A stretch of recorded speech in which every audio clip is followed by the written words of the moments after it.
It's really hard in dental to be successful purely on the merit of your product or of your service. Unfortunately, no one cares how good what you're selling them is. Maybe I would kind of do the reverse and get a bunch of dental friends and people who are KOLs and influencers and just start there and not even build anything or create anything.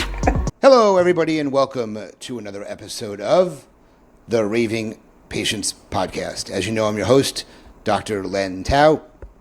And as always, I'd like to start off these podcasts by thanking the sponsors for their support, allowing me to come to your inbox every single Friday at 5 a.m. with a new episode. The sponsors are Dental Intelligence, or Dental Intel, CallRail, and Net32. Again, check them out as you listen to their recordings or their commercials during this episode. I also want to remind everybody about my event, Supercharge Your Dental Practice. It's September 25th through 27th in Fort Lauderdale, Florida at Pier 66. Again, September 25th through 27th, 2026 at Pier 66. You can check out superchargeyourdentalpractice.com to learn more about this great event. We just released a new website so you can see all the new speakers, sponsors, and all of the great things that are happening at the event. Today's episode is called Scaling Smart, From Startup to Sustainable Growth. My guest is Tobi Bosede from Dental Find. So Tobi is founder and CEO of Dental Find, a businesswoman and trained applied mathematician with a passion for leading high-impact initiatives and solving complex technical problems. Built production AI systems for Fortune 500 companies, resulting in billions in revenue and multiple patents. At Capital One, Tobi worked on a chatbot called Eno that uses AI to help people avoid surprise credit card charges. Tobi is also a serial entrepreneur. She is also president of the professional association People of Color in Dental. So please welcome to the Raving Patients Podcast, Tobi Bosede. Tobi, thank you so much for joining me today. Thanks, Dr. Tao. So before we move forward on the podcast, everybody calls me Len. So let's go with Len. But I'm excited to have you on. I'm excited to introduce your company, your product to my network. I have a lot of listeners, dentist team members who are going to be interested in what you've created here.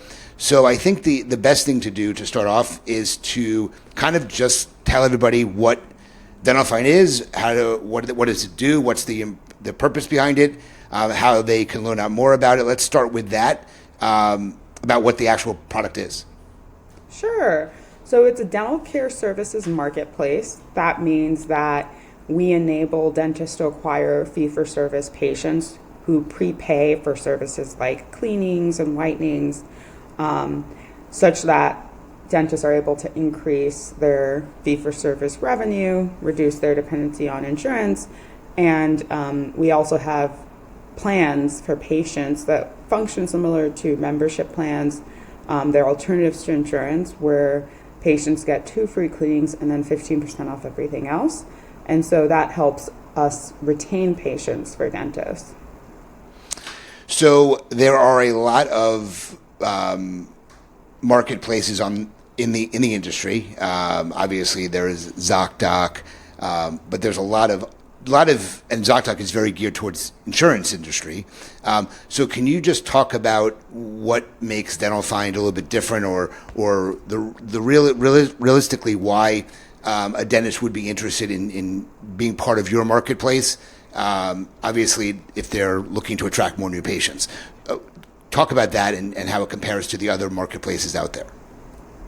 Sure. So essentially what's happening is that patients are literally transacting and purchasing those services from your office, from the dentist's office, whether it's a cleaning or it's a whitening.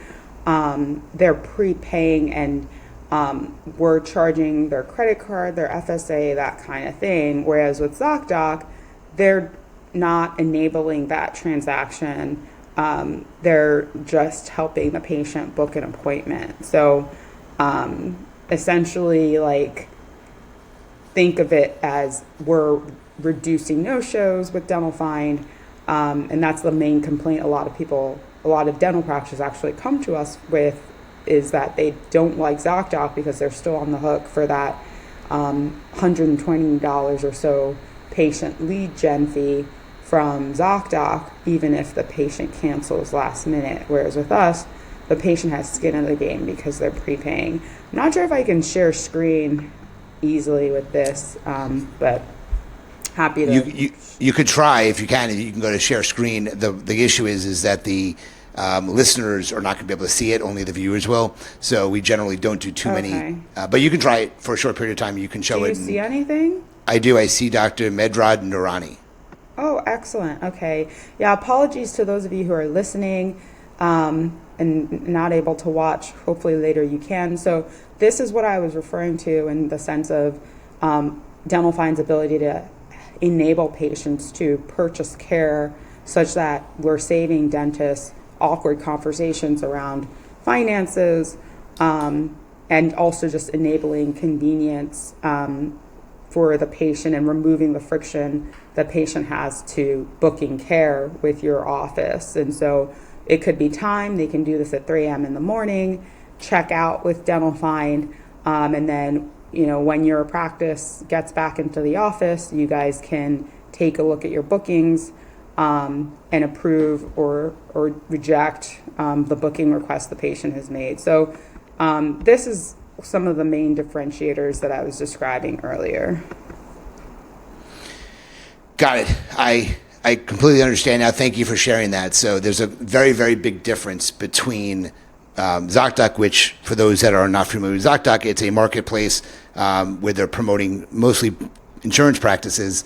And then the patient makes an appointment, and then the practice is paying $120 per patient that books, whether to show or not. In your case, they're purchasing services and then trying to book an appointment. So they're, like you said, they have skin in the game because they've already spent the money. That's really what it comes down to. That's correct. Got it. No, that's a great explanation. So thank you so much for that. So I'm curious. You have a big background in startup businesses and in scaling companies. Can you talk about why you found a need, or what caused you to find a need in the dental industry specifically for this typical type of product there is? Yeah. So it was really a personal pain point that I had, in the sense that as a consumer, I'm so used to shopping online and Amazon, and in a few days my sneakers are here, and I have the information on pricing and quality at my fingertips for those sneakers before I make a purchasing decision.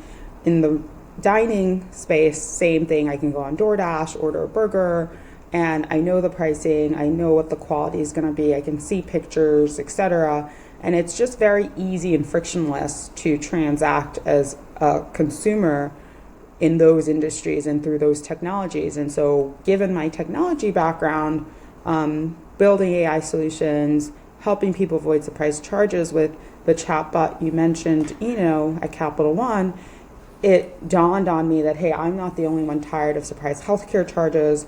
There's a whole market, and this sucks as well for the providers. The providers don't like the obscurity either, because then they're dealing with awkward conversations around, oh, actually, we're out of network. Actually, you owe us this amount of money. And they're also dealing with really paltry negotiated rates. And so it was really a matter of, hey, I'm able to build a solution that creates this win-win, directly connecting patients and providers. And starting with dental made sense because there's already so much fee-for-service happening without technology, and people look at dental insurance as like an add-on, a supplement, which is different from how they view their medical insurance. And so there's just so much lack of dental insurance, and so we're able to fill that void with our plans, our membership plans, discount plans for the patient, while also creating that high fee schedule, or that ease of which to bring the patient and the dentist together. So the company or the product is fairly new, and I think you're only in a number of locations right now. So for those that are interested in, when we're done with the podcast, learning more, can you just touch base on which markets you're currently in and where you see yourself going within the next few months? This episode will release in January, just as we discussed.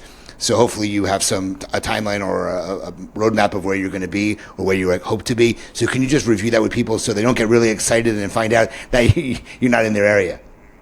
Yeah, so we've been primarily concentrated in the New York City area or the tri-state area. But, we do have dentists outside of those areas, in Texas and LA. San Francisco is another market we're looking at going to within 2026. And then we have a practice in Washington State as well. So if you're in any of those cities I just mentioned, I'd love to hear from you. Miami is another place we're looking at, as well as the DMV area, or like the DC, Maryland, Virginia area is another space that we're looking at in 2026. So also want to hear from you guys. If you're not in those areas, the in-between rural is next for us, probably in 2027, before going nationwide, like bringing mobile teledentistry to people. So yeah, like either way, even if you're not in any of those cities, it's very easy to sign up as a dentist, as long as, like Len said, you understand that it might take some time before we start sending patients to you. I think that's great. Obviously, as we discussed when we first talked, you have two types of marketing. You have to market to the patients, and you have to market to bring the dentist in, because it's a marketplace. You need demand on both sides of it. So I understand that completely. I know we mentioned during this few minutes that we've been chatting, you mentioned that, obviously it helps with getting the patients to come in versus them just booking an appointment, having no skin in the game. But what other pain points do you think it solves with dentists and practice owners? What do you think Dental Find also helps them with? Retention. So the discount plans that I mentioned / membership plans are something that patients who don't have insurance or just want to supplement their insurance because, hey, I want a third cleaning, or I want those aligners, my insurance doesn't cover that. So it's an easier sell. And then it just avoids the awkward conversation around payments, which your front desk office manager, et cetera, they might not be incentivized to have those conversations, or just not be comfortable talking about money. And so, it could be 3 a.m. and the patient's doing this. Just bringing technology to play, in the sense that patients are really time poor. And so it's not just a matter of, okay, like, do they think they can afford this care? But it's also a matter of, is it available when they're available, instead of having to distract them from their work, which is probably, during business hours when your office as the dentist is open. Got it. So, basically the two pain points to summarize are increasing patients showing up, so reducing the no-show rate, and then also saving time on insurance reimbursements while increasing retention of patients. And you mentioned insurance reimbursement takes a long time. Can you just talk about the financial model for a dentist in this case? You don't have to go super high level, but they're purchasing from you, and you're obviously then paying the dentist. So can you talk about how long that takes? Is there a certain percentage they're getting from that? So talk about the financial model behind the product itself. Sure. So patients pay through Dental Find, as you acknowledged, and then the dentist is getting paid within 3 to 5 business days of seeing the patient. And so it's very fast compared to like the 60 to 90 days of insurance reimbursement. And then in terms of what we charge the dentist, it's $450 per month, and that guarantees 3 patient bookings. In the event that we don't do that, we pause the subscription, so you're not going to get recurring monthly payments deducted for, essentially advertising or marketing with Dental Find. So it's really a very low risk proposition. Got it. No, that makes sense. Thank you for explaining that. I was curious that myself. So you obviously came up with this idea. I don't know how long ago, but you've finally brought it to market. It's available, as you said, in New York City, the tri-state area right now, and you're looking to go into some other areas within 2026. So can you talk about your journey from just having a concept to actually bringing something to market? I experienced that when I created iSocial Reviews before I bought my company. So, but a lot of dentists don't understand that journey that someone goes on from literally having an idea and bringing it to the marketplace. So can you talk about your journey there? Yeah, so it's really daunting to have an idea and then execute it, right? A lot of people don't do that. So kudos to all of us who execute on our ideas, bring it to reality. So step A was market research, and I kind of alluded to that earlier when I mentioned hey, I'm not the only one having this problem. So really thinking about, is there a significant market in terms of other people who can benefit from the solution? Because that should be the first thing is am I driving value? Not just, oh, let's make a lot of money. I mean, of course, making a lot of money, it's great. It's just that there really has to be true value being delivered to whoever the customer is for it to be a sustainable business long term. So that's number one. And then also thinking about, how do people get the word out? How do people find out about this product or this service once I've determined, yes, it is something that has a significant ability to add value to a critical mass of people. And so thinking about, okay, do I go through channel partners? Do I do ads? Do I do word of mouth? Just thinking about the economics of all of that, social media ads, SEO, there's so many ways to get the word out these days, influencers, and just thinking about the ROI or the return on investment on each of those. So early on, it's pretty wise to go with just testing things out, piloting things, and then from there, once there's traction, i.e. you're seeing that it's working, that also enables you to invest more. So in our case, New York City was our first market, and we've gotten a lot of positive demand and support from both patients and dentists, and that's enabling us to have the confidence to invest in expanding to other cities. So kind of just being graceful with yourself, or just setting expectations and taking things step by step is how I've gone about. We don't, I think there's a saying you don't scale Mount Everest in one day or something like that. And so just knowing that it'll take time, and it's always harder than you expect things to be. So don't be discouraged, stay encouraged, even if progress might be slower than expected. I think that was a great insight on that. So thank you for sharing that. How about the team that you've put together, strategic partnerships? You have obviously some, obviously in my opinion, DSOs would be a really good option to go after. In that sense, how have you built your team? Obviously, it's still a fairly new business. Talk about that for somebody who is listening to this and viewing this episode.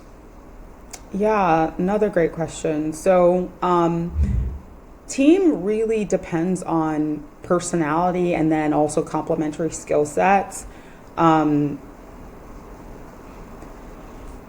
Sometimes you have, the complementary skill sets. And so, for example, I'm a technical person. And so then you need someone who can go out and sell and market. That's another important aspect of, at least in my situation, of executing and bringing things successfully to the market. And personalities matter a lot, because businesses aren't something you just do in one day. As I mentioned earlier, they don't happen overnight. Success takes time. And so being comfortable with the person in terms of trusting them. There's a lot of horror stories with early team members in business, and sabotaging and just overall negativity. This is someone that you want to spend a lot of time with and are okay. Just it should be you'd want to grab a beer with them. You'd want to spend time with them even if you're not working and there's no money or anything involved. So I would say that those two things are important. So in the dental space, and when it comes to like creating a de novo dental practice, or like starting, you just acquired a dental practice and now you maybe need to deal with some churn that's happening, bringing on someone who's super charismatic.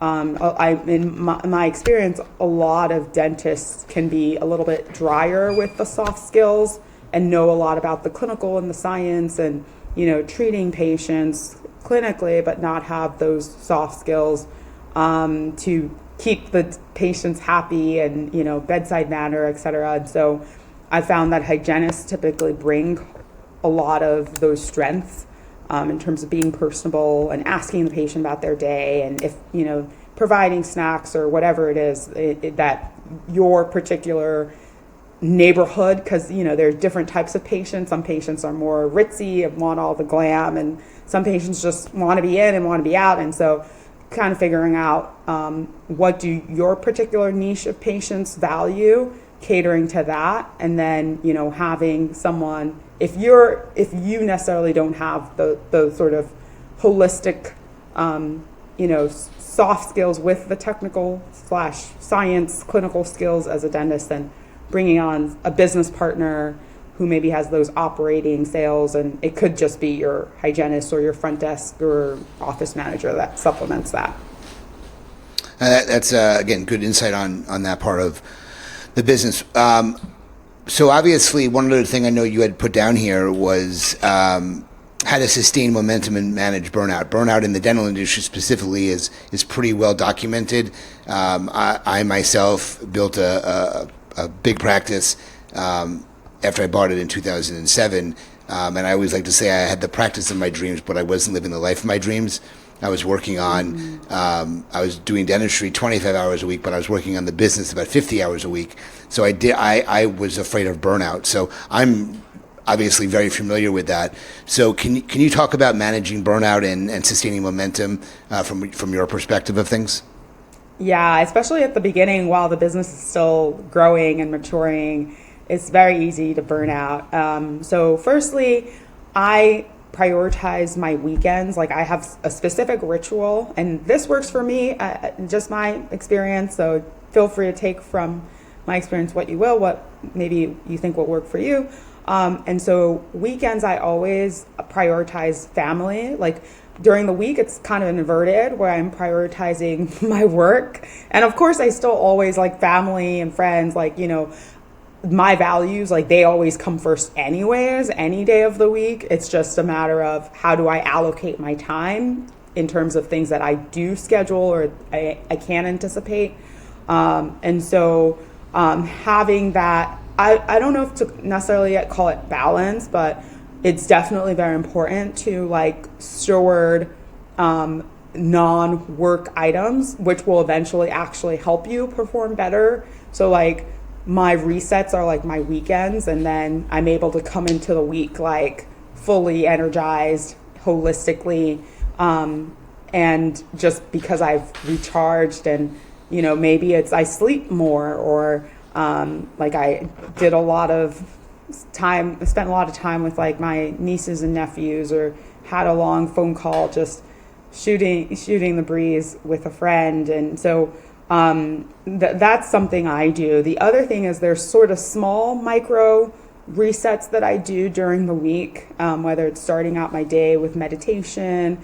In that case, for me, it's religious as a Christian, so some prayer, and then also taking care of my body physically. So doing a workout, and if, everyone's bodies are at different stages, so it could be taking a walk for you if, doing a workout sounds daunting, or it could be yoga, like something slow. Doesn't necessarily have to be like pumping a ton of iron and going hard or anything like that.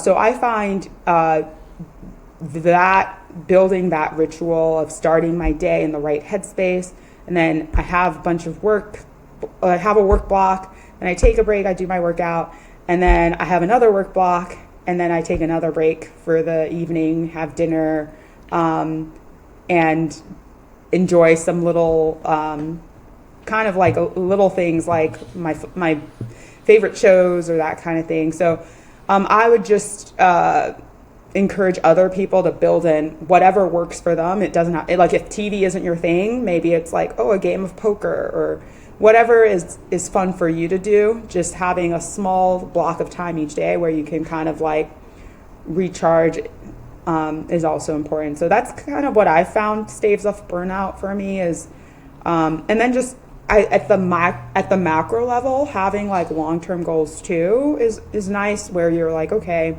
like where am I today? Like what are my goals for each quarter? What are my goals for the year? And just tracking against that and being able to constantly like modify. If like in a practice, maybe it's like, okay, like how many cases do I want? How many seats in the operatory? And making sure that, okay, well, if we're not hitting those goals, because that's another thing is like, I think sometimes the burnout isn't so much like a physical thing. Sometimes it's just like setting expectations too high and then like being dejected and then not knowing how to overcome it because maybe it's too late by the time you realize the problem. So tracking metrics is also pretty important and kind of having small ones and then big ones. I love what you said there, Tobi, because I think that if you're so focused on the business and not finding time to do things you enjoy, that's how people get burnout. I think it's great. You find little blocks during your day, do something you enjoy, whether it's TV, whether it's a book, whether you said poker. I love poker, but I think it's really, really good to find things so you're not fully focused on the business each and every day of your lives. So I think that's really good advice, and that could be applied to any business. It's not just yours in dental practices. Anybody who is in any business needs to find some time to do things that they enjoy, or else they will burn out. No doubt about that. So we covered a lot of information here. We're going to switch over to the lightning round in just a moment here, but I wanted to see if there was anything that we didn't cover yet about Dental Find or anything else that you wanted to talk about that we may have missed. So is there anything else that you wanted to bring up before we transition to the lightning round? Thanks for asking. It would just be to like dig into something you mentioned around DSOs being a great patient practice or dental practice, I should say, for Dental Find. And you're absolutely right. So if you have less than 15 locations, especially less than 8 locations, and you own DSOs, we definitely want to hear from you. So I just wanted to make sure that we're welcoming all types of dental practices, and yes, absolutely not just solo practitioners or independent GPs. We're also helping and open to helping DSOs. Great. No, I appreciate that, and thank you for clarifying that. I kind of glanced over that, and you brought it back up again, so that was good. All right, so we'll grab your information. We'll grab the contact information, how people can learn more about Dental Find in just a few minutes. What I want to do for the next 5 minutes or so is I want to spend some time doing a fun section for me. It's again, it takes away from the consistency, or it makes these consistent episodes where we're now going to bring up something so people learn more about you, the person, that are not really focused on the Dental Find part of it. So I use a deck of cards. It's an app now called Pod Decks, and it's business-related questions. And again, for these, I want you to be fairly quick in answering them. We'll try to get through 8 to 10 of these. Okay. So, the first question: if you could take a class to learn anything you wanted, what would it be on? Knitting, maybe, or crocheting, something like that. I think would be fun. Okay. Who in your network has been very important to your journey? Shout out to Fred Joyal. He's like my dental dad. He's probably hopefully that doesn't make him cringe or anything, but he like paved the way with 1-800-DENTIST, and I'm really thrilled and very honored and that he would join the journey and be a mentor for me.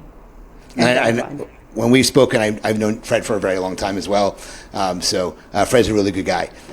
He spoke at my event 2 years ago in Scottsdale, Arizona. So, all right, let's see here. If you lost everything you worked for tomorrow, what's the first step for you in starting over? Wow, that's a rough one. I would go to my parents' house. That would be what I would do. I'd just sleep on their couch, and they'd probably just give me some dinner, and I'd cry on their shoulders. That's probably it. In the short period of time you've had your business, what important rules have you learned that will help you make you more successful? What rules have I learned in the short period of starting my dental business that would make me more successful? Building relationships. Like, it's really hard in dental to be successful purely on the merit of your product or of your service. Unfortunately, no one cares how good what you're selling them is. They only need to like you. That's actually step one. So maybe I would kind of do the reverse and, like, I don't know, even though I'm a builder as a software engineer and like AI engineer, like maybe I'd be like, oh, I want to get in dental. Let me just like get a bunch of dental friends and like people who are like KOLs and influencers and just start there and not even build anything or create anything. Well, remember, it's not what you know, it's who you know in a lot of cases. So that's important. Relationships are really, really important. So I agree with you on that. And this could be any profession. When I ask you this question, it doesn't have to be dental related. What profession do you think is the most undervalued today? Take a minute to think about that.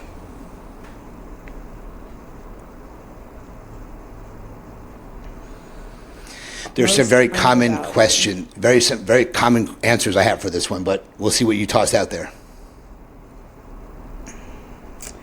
I think it's probably service professionals, like anyone who's front facing, or when I talked about the hygienist or like the front desk person, and like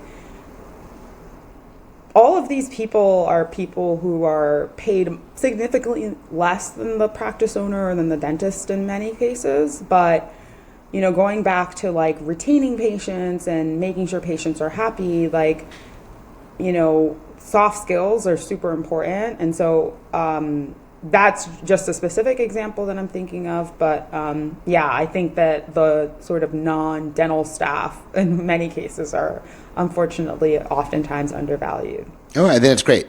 How do you define success? Fulfillment, just having joy and feeling like I've lived a good life. And not just like happy is just like, feel like short-lived gratification, but just being fulfilled as in like long-term peace and ease of mind in whatever I've done in my life, just whether it's the people around me. Yeah, exactly. I like that. Do you make a to-do list every day, weekly? When do you make one? Totally, yes. I am a to-do list person, and I make it at the beginning of the day. And I also do like a version of it that's like every week, like on Sundays, kind of plan my week. But yeah, I do. Like after I've done my meditation in the morning, I look at my calendar and I do my priority to-do list stuff. That's great. How many hours a day do you work on average? I have never really sat down and calculated it, but if I were to calculate it, it'd probably be at least 10 hours a day on average, including weekends. Okay. What business-related book has inspired you the most, or what is your favorite book? Super Bold. Oh, by Fred Joyle. Yeah, right his book right is there. so awesome. Yep. Yeah. Yep, that's great. Okay, 2 more questions. Describe Mondays for you in one word. Rough. They're really rough. And this question I ask everybody, it's always the last question. What is one subscription, so something you pay for monthly or annually, could be business or personal, that you cannot live without? One subscription you cannot live without. My gym membership. It's a good one. I haven't heard that before. Crunch. Interesting enough. Join Crunch, guys. All city membership. It's the best. Well, that's great. You did a really good job on those. You obviously took the time to think about the answers, so you didn't just shout out if anything. So, Thank you. So Toby, let the viewers and listeners know how they can find out more about Dental Find, how they can sign up if they want to sign up, if they want to get added to your list in some cities. What's the best way for them to contact you and inquire about the software? Yeah. So my email is toby@dentalfind.com. I'm also on LinkedIn. Basically, also phone if you want to call me or text me. I prefer text. That's also fine. 917-740-0775. And in terms of signing up for Dental Find, you can just go to dentalfind.com, and there's a button where it says for providers, and you can literally just put in your information and sign up. So I'll do like let's see if I can do like a quick little screen share just so people understand. And then you'll get a verification email. It'll verify your email, and then you can like put in, it's a free listing to start. So right here at the top, can you see my screen right now? Yep. Okay, cool. So yeah, if you haven't created an account, just click don't have an account and sign up, and it's auto-populating my stuff, but you can register as a single practice location or multiple practitioners or dentists or clinicians in your location. And yeah, that's pretty much it. That's very straightforward. Great. And by the way, for those listening and couldn't see that, it's Dental Find, FYND. Just to confirm, it's dentalfynd.com. I wanted to make sure we got that out there as well. Appreciate that one. Toby, you were great. Thank you so much. Guys, if you listen to this episode and you want to learn more about Dental Find, please reach out to Toby. She gave you the website. She gave you her cell phone number. She prefers text message. She's on LinkedIn. She gave you all the ways you can reach out to her. Again, I want to thank the sponsors, Dental Intelligence, CallRail, and Net32 for their support. Check out superchargerdentalpractice.com to learn more about my event, September 25th through 27th at Pier 66 in Fort Lauderdale, Florida. And as I end every single one of my episodes, remember, your reputation matters. Until the next one, Toby, thank you so much for joining me today, and we'll talk to everyone soon. Bye-bye.